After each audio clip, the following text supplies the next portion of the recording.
Hey guys, I'm Tanya Curran of TV Scaly Adventures, and I'm joined here with my friend today, Chris at North American Rescue here in Greenville, South Carolina.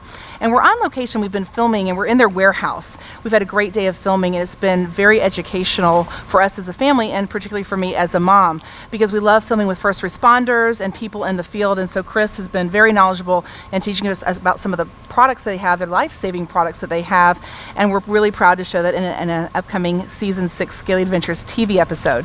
One of the things I'm holding here is a bleeding control kit that Chris is going to tell us about. And you know, we always talk about having a first aid kit in your car. We talk about that with Pierce, and we encourage children and driving teens to have that as well, and every family should have one. But this goes above and beyond that, right, Chris? Right. Yeah. So most first aid kits are just going to have Band-Aids, things like that. They're not going to have anything to control major bleeding, right, as you might see in a car accident, an accident in the home. Right. So everybody needs one. Sure. So yeah, so for an example, this is an example of one that's all sealed up, but you've got one where you can actually see inside, right? So this one is the same exact contents inside. Okay. We have a pressure dressing, we have the cat tourniquet, there's a pair of trauma shears, we have a good press gauze, is our basic version, nothing expires in it, gloves and a marker, and then it also comes with instructions.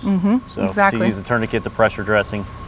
And a couple of things, so when we filmed today with the tourniquet, I noticed it's got this little thing on the side that you can write something on, and you actually give the marker. So what is that for when you're writing that on there? So that's just going to be the time of application for the that you put the tourniquet on, and that's going to help the trauma surgeon. That helps the surgeon if you need it when you get in there. And I noticed that it has, again, this compression gauze that you can push inside a wound and pack. Right, you're going to use that to pack wounds where you can't use a tourniquet but has major bleeding. Right. So I encourage you to definitely check out this episode featuring North American Rescue, because you'll see more of the steps and more in-depth, but also look for a bleeding control kit for your family like the one that they have. You can check out narescue.com, and also you can look at our Scaly Adventures Facebook page, and we're going to have pictures and links to that as well. But it's very, very important to stay prepared, and what I love about you, Chris, and your company is that you're really passionate about the education. It's not just selling products. No, you got products without the kit without education, education without kit. You need both. You absolutely need both. And then take the time to tell your children. That's one of the things, as we've been filming Scaly Adventures, we noticed that a lot of parents aren't teaching these things to their kids like they used to back in the day, it seems like, or like Rick grew up with. That was pretty normal to him. Yep. So we love doing that through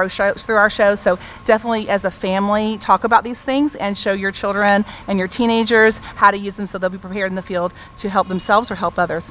So stay tuned to Scaly Adventures for more educational spots like this. We'll see you there.